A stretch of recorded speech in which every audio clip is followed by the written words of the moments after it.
Hello everyone, welcome to Group Sedda YouTube channel. This is Riaz. So Bharat Electronics Limited నుంచి engineering aspirants కి అయితే ఒక good news. Okay, వివిధ departments లో చాలా పోస్టులను అయితే ప్రొబేషనరీ ఇంజనీర్స్ గా వీళ్ళు నోటిఫికేషన్ విడుదల చేయడం జరిగింది. సో ఈ నోటిఫికేషన్ లో ఏ డిపార్ట్మెంట్ వాళ్ళకి పోస్టులు ఉన్నాయి, ఓకే, సో వాళ్ళ ఏజ్ క్వాలిఫికేషన్ ఎలా ఉండాలి, అలాగే సిలబసెస్ ఏంటి, డిఫరెంట్ ఆస్పెక్ట్స్ లో ఈ నోటిఫికేషన్ గురించి మనం క్లియర్ గా ఒక ఐడియా అనేది తెలుసుకున్నాం. అసలు నోటిఫికేషన్ అప్లికేషన్ ఎప్పుడు స్టార్ట్ అయింది అంటే ఆన్లైన్ అప్లికేషన్ స్టార్ట్ వచ్చేసి October 24th. Okay, October 24th నుంచి అప్లికేషన్ అనేది స్టార్ట్ అయింది. సో లాస్ట్ డేట్ వచ్చేసి November 14th కి అయితే last date. Okay, November 14th లోపు అందరూ కూడా లాస్ట్ మినిట్ రష్ అవ్వకుండా త్వరగా అయితే అప్లై చేసుకోండి. నెక్స్ట్ అసలు ఎన్ని పోస్టులు ఉన్నాయి, ఏ డిపార్ట్మెంట్స్ లో ఉన్నాయి అని చూసుకుంటే ఇందులో ఎలక్ట్రానిక్స్ వాళ్ళకి మంచి అవకాశం. ఓకే, సో 175 పోస్టులు ఉన్నాయి, చాలా ఎక్కువ పోస్టులు. సో ఈ ఆపర్చునిటీని ఎలక్ట్రానిక్స్ చదివిన వాళ్ళైతే అస్సలు మిస్ చేసుకోవద్దు. ఓకే, ఎలక్ట్రానిక్స్ లో 175 పోస్టులు ఉన్నాయి. అలాగే మెకానికల్ ఇంజనీరింగ్ చేసి ఉంటారు కదా, సో వాళ్ళకి 109 వ్యాకెన్సీస్ ఉన్నాయి. కంప్యూటర్ సైన్స్ వాళ్ళకి 42 వ్యాకెన్సీస్ ఉన్నాయి. అలాగే ఎలక్ట్రికల్ వాళ్ళకి 14 వ్యాకెన్సీస్ ఉన్నాయి. సో ఎలక్ట్రికల్ వాళ్ళకి వ్యాకెన్సీస్ తక్కువ. ఓకే, సో తక్కువ ఉన్నాయని నిరుత్సాహపడద్దు. ఓకే, సో మీరు కూడా అప్లై చేయండి, ప్రాక్టీస్ అవుతుంది. సో ఇన్ కేసు మనకి స్టేట్లో పిఎస్యూస్కి చాలా యూజ్ అయితే అవ్వద్ది. సో మ్యాక్సిమం ఆ సిలబసెసే ఉంటుంది. సో సిలబస్లో మార్పులు ఏమి ఉండవు. ఓకే, సో కానీ electronics and mechanical and computer science వాళ్ళకి సువర్ణ అవకాశం, చాలా పోస్టులు అయితే ఉన్నాయి. సో మీరందరూ మీ టైంని వేస్ట్ చేసుకోకుండా త్వరగా అయితే ప్రిపరేషన్ స్టార్ట్ చేసుకోండి. ఓకే, సో శాలరీ వచ్చేసి 40,000 నుంచి 1,40,000, చాలా ఎక్కువ. ఓకే, మినిమం 40K నుంచి శాలరీ అయితే స్టార్ట్ అవుతుంది. ఏజ్ వచ్చేసి 25 years. ఏజ్ అనేది కొంచెం తక్కువ, బట్ కాంపిటీషన్ అనేది తగ్గద్ది. జనరల్ కేటగిరీ వాళ్ళకి 25 years వరకే. బేస్డ్ ఆన్ వాళ్ళకి ఏజ్ రిలాక్సేషన్ ఉంటుంది డిఫరెంట్ క్యాస్ట్కి. అలాగే సో బేసిక్ పే సెలెక్టెడ్ క్యాండిడేట్స్కి డిఏ, హెచ్ఆర్ఏ, కన్వెన్స్, అలవెన్సెస్ అన్నీ అయితే, మెడికల్ బెనిఫిట్స్ అన్నీ అయితే వాళ్ళు ప్రొవైడ్ చేస్తారు. ఓకే, నెక్స్ట్ అసలు క్వాలిఫికేషన్స్ ఏంటి? సో ఇంజనీరింగ్ గ్రాడ్యుయేట్స్ అంటే మనకు తెలిసిన క్వాలిఫికేషన్సే. ఓకే, అందులో ఏం వెరైటీస్ ఏం లేవు. Okay, so probationary engineers electronics వాళ్ళకి 175 పోస్టులు మనం చూసాం. సో బీఈ లేదా బీటెక్ లేదా బీఎస్సీ ఇంజనీరింగ్ గ్రాడ్యుయేట్ అయి ఉండాలి. దేంట్లో అంటే ఎలక్ట్రానిక్స్లో, లేదా ఎలక్ట్రానిక్స్ అండ్ కమ్యూనికేషన్లో, లేదా ఎలక్ట్రానిక్స్ అండ్ టెలికమ్యూనికేషన్లో, లేదా కమ్యూనికేషన్ టెలికమ్యూనికేషన్లో అయితే వాళ్ళు ఇంజనీరింగ్ గ్రాడ్యుయేట్స్ అయి ఉండాలి. ఓకే, అలాగే ప్రొబేషనరీ ఇంజనీర్స్ మెకానికల్ వాళ్ళకు కూడా BE, BTech, BSc engineering graduate మెకానికల్లో చేసి ఉండాలి. అలాగే కంప్యూటర్ సైన్స్ వాళ్ళకు కూడా engineering graduate computer science field అయితే చేసి ఉండాలి. అలాగే ఎలక్ట్రికల్ వాళ్ళకు కూడా ఎలక్ట్రికల్ అండ్ ఎలక్ట్రానిక్స్ ఇంజనీరింగ్లో వాళ్ళు ఇంజనీరింగ్ గ్రాడ్యుయేట్స్ అయి ఉండాలి. ఓకే, సో వీళ్ళైతే ఈ పోస్ట్కి అర్హులు, వాళ్ళు అప్లై చేసుకోవచ్చు. నెక్స్ట్ ఏజ్ చూద్దాం. ఏజ్ క్రైటీరియా మనం ఇందాక చూసుకుందాం. అసలు మొత్తం 25 years ఫర్ జనరల్ కేటగిరీకి, and upper age limit is 5 years for SC ST. SC ఎస్టీకి 5 years. ఓకే, ఎస్సీ ఎస్టీకి 5 years. ఓబీసీకి వచ్చేసి 3 years ఏజ్ రిలాక్సేషన్ ఉంది. ఇక్కడ ఉంది చూడండి, ఓబీసీకి వచ్చేసి, ఎస్సీ ఎస్టీకి వచ్చేసి age relaxation will be 5 years and ఓబీసీకి వచ్చేసి 3 years. ఓకే, ఎన్ని పోస్టులు ఉన్నాయంటే యూఆర్ అన్రిజర్వ్డ్ లో మొత్తం 139 పోస్టులు ఉన్నాయి. ఈడబ్ల్యూఎస్ లో 34 ఉన్నాయి. ఓబీసీ నాన్ క్రిమినల్ లో 91 ఉన్నాయి. ఎస్సీ కాస్ట్ కి 51 ఉన్నాయి. ఎస్టీలో 25 ఉన్నాయి. మొత్తం 340 వ్యాకెన్సీస్ అయితే ఉన్నాయి ఈ పోస్ట్ లో. సో చాలా ఎక్కువ వ్యాకెన్సీస్, ఎవరు కూడా దీన్ని మిస్ చేసుకోవద్దు. ఓకే, నెక్స్ట్ చూసుకుంటే అండ్ ఇందులో కంప్యూటర్ బేస్డ్ టెస్ట్ ఉంటుంది. అసలు మెథడ్ ఆఫ్ సెలెక్షన్ ఎలా చేస్తారు అంటే ఇక్కడ చూడండి, మినిమం క్వాలిఫైయింగ్ మార్క్స్ వచ్చేసి 35% for general, OBC or EWS and 30% for SC ST పీడబ్ల్యూబీడీ క్యాండిడేట్స్ కి. మినిమం వచ్చేసి 30% క్వాలిఫైయింగ్ మార్క్స్, జనరల్, ఓబీసీ, ఈడబ్ల్యూఎస్కి వచ్చి 35%. సో ఈ 35% మార్క్స్ వస్తే సరిపోవు. ఓకే, మెరిట్లో రావాలి, జస్ట్ క్వాలిఫైయింగ్ నేచర్ మాత్రమే, క్వాలిఫైయింగ్ మార్క్స్ మాత్రమే. ఓకే, సో ఇంటర్వ్యూ ఉంటుంది. ఎగ్జామ్ క్వాలిఫై అయిన తర్వాత ఎవరైతే ఎగ్జామ్లో వాళ్ళు ఇచ్చిన కట్ ఆఫ్కి అయితే క్రాక్ చేస్తారో వాళ్ళకి ఇంటర్వ్యూ ఉంటుంది. సో ఇంటర్వ్యూ 1:5 అంటే 1 పోస్ట్కి 5 మంది, ఒక్క పోస్ట్కి 5 మెంబర్స్ కాంపిటీషన్తో అయితే వాళ్ళు ఇంటర్వ్యూకి అలో చేస్తారు. ఓకే, సో ఇది మొత్తం. సో నెక్స్ట్ ఇందులో చూసుకుంటే 1:5 ఇది మనకు తెలిసిందే. సో ఇంటర్వ్యూకి వాళ్ళు ఇక్కడ 15 మార్క్స్ అనేది ఇవ్వడం జరుగుతుంది. వెయిటేజ్ ఇంటర్వ్యూకి 15 marks. Okay, weightage for computer based టెస్ట్కి 85 మార్క్స్, ఇంటర్వ్యూకి 15 మార్క్స్ అయితే వాళ్ళు ఇస్తారు. ఓకే, ఇక్కడ అగ్రిమెంట్ ఉంది. ఎవరైతే ఎగ్జామ్ క్రాక్ చేసి జాబ్ సాధిస్తారో వాళ్ళకి అగ్రిమెంట్ ఉంది. So on the job training for a period of 6 months ఉంటుంది. ఓకే, సో ఈ 6 months తర్వాత అగ్రిమెంట్ వాళ్ళకి మనం రాసి ఇవ్వాలి.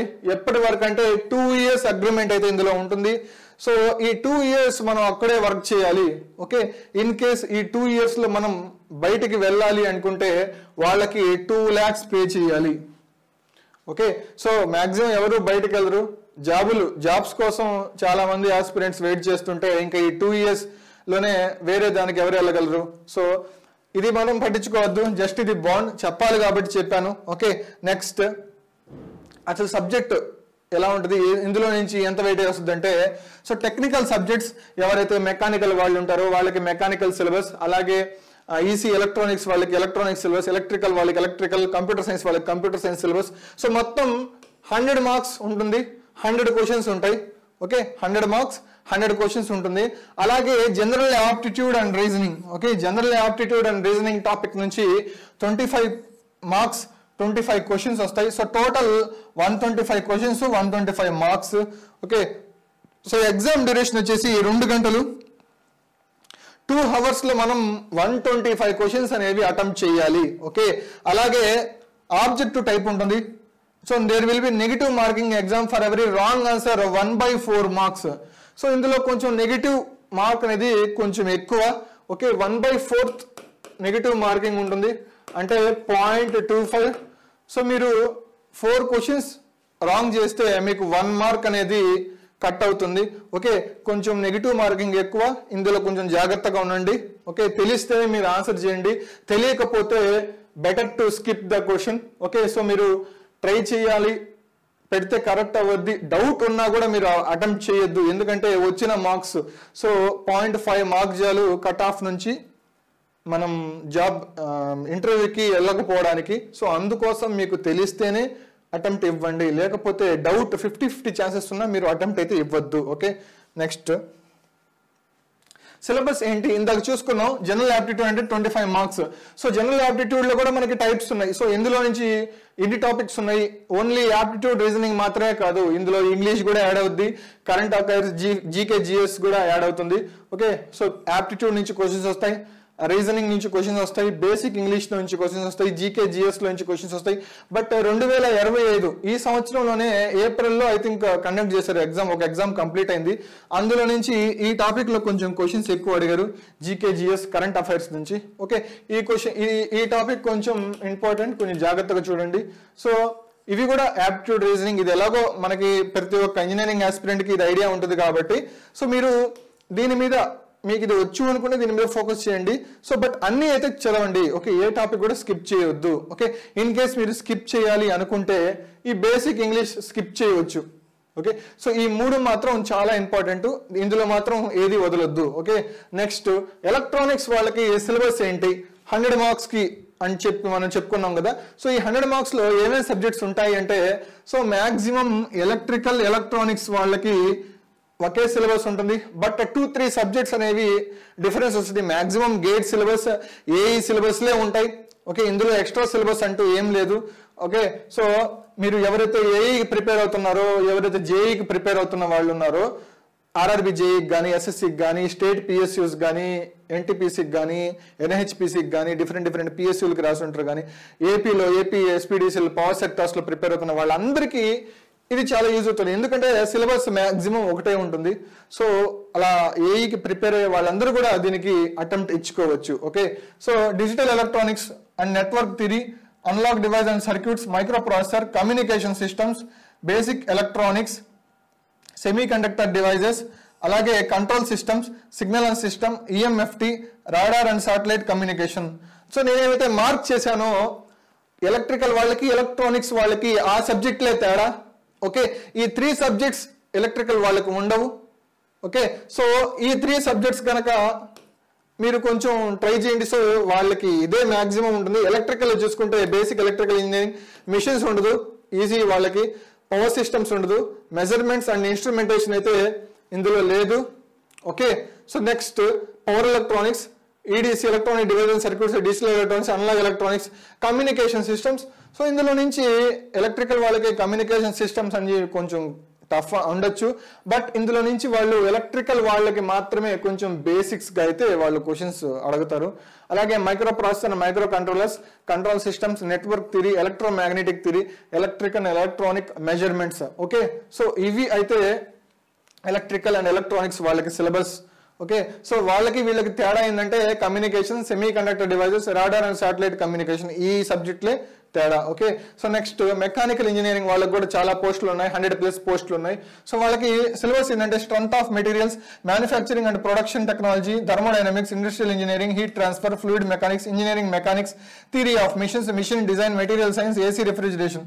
ఓకే, ఇవైతే వాళ్ళ సిలబస్. నెక్స్ట్ కంప్యూటర్ సైన్స్ వాళ్ళకి computer fundamentals, digital electronics.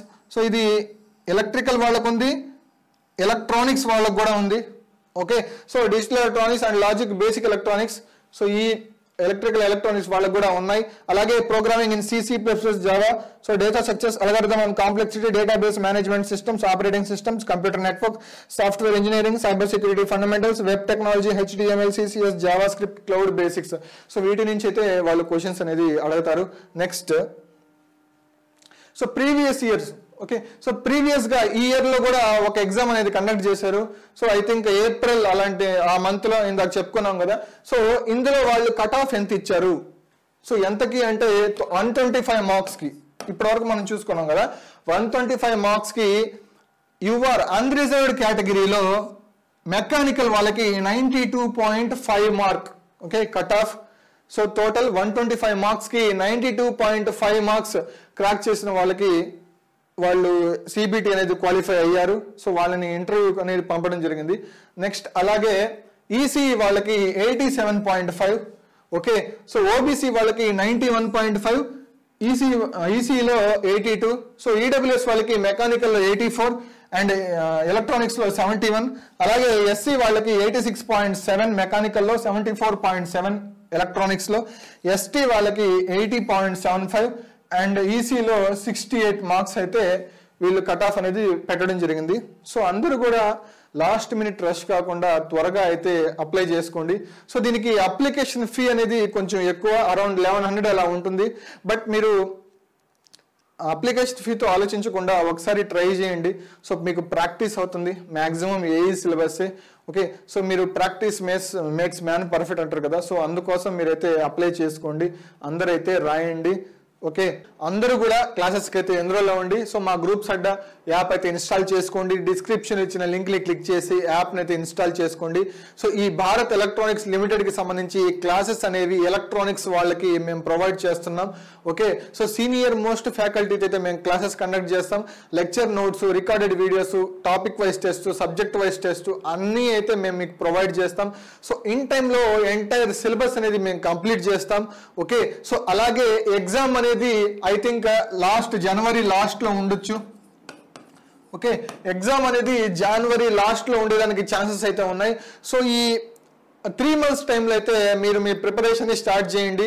So త్వరగా అయితే స్టార్ట్ చేయండి. ఆల్రెడీ ఏఈ ప్రిపేర్ అవుతున్న వాళ్ళు, జేఈ ప్రిపేర్ అవుతున్న వాళ్ళు వీళ్ళందరూ అప్లై చేసుకోవచ్చు. బట్ ఇప్పుడు ఫ్రెష్గా స్టార్ట్ చేసే వాళ్ళైతే ఇదొక మంచి అవకాశం. సో మీరు కూడా మీ ప్రిపరేషన్ త్వరగా ఎన్రోల్ అయితే అవ్వండి, క్లాసెస్కి ఎన్రోల్ అవ్వండి, ప్రిపేర్ అవ్వండి. సో విత్ ఇన్ టైంలో మేము కంప్లీట్ చేస్తాం. ఎగ్జామ్స్కి మీకు అట్లీస్ట్ 90 to 95% మీకు సిలబస్ మేము కవర్ చేస్తాం. ఓకే, సో మిమ్మల్ని ఎగ్జామ్కి ప్రిపేర్ చేస్తాం. సో అందరూ కూడా ఈ వీడియోని ఫ్రెండ్స్ అండ్ ఫ్యామిలీకి షేర్ చేయండి. ఎవరైతే ఎలక్ట్రానిక్స్ ప్రిపేర్ అయి ఉన్న ఆస్పిరెంట్స్ ఉన్నారో సో వాళ్ళందరికీ ఈ వీడియోని షేర్ చేయండి, లైక్ చేయమని చెప్పండి ఫ్రెండ్స్ అండ్ ఫ్యామిలీకి. సో అలాగే మా గ్రూప్స్ అడ్డా యూట్యూబ్ ఛానల్ని సబ్స్క్రైబ్ చేయండి, లైక్ చేయండి. All the best. Thank you.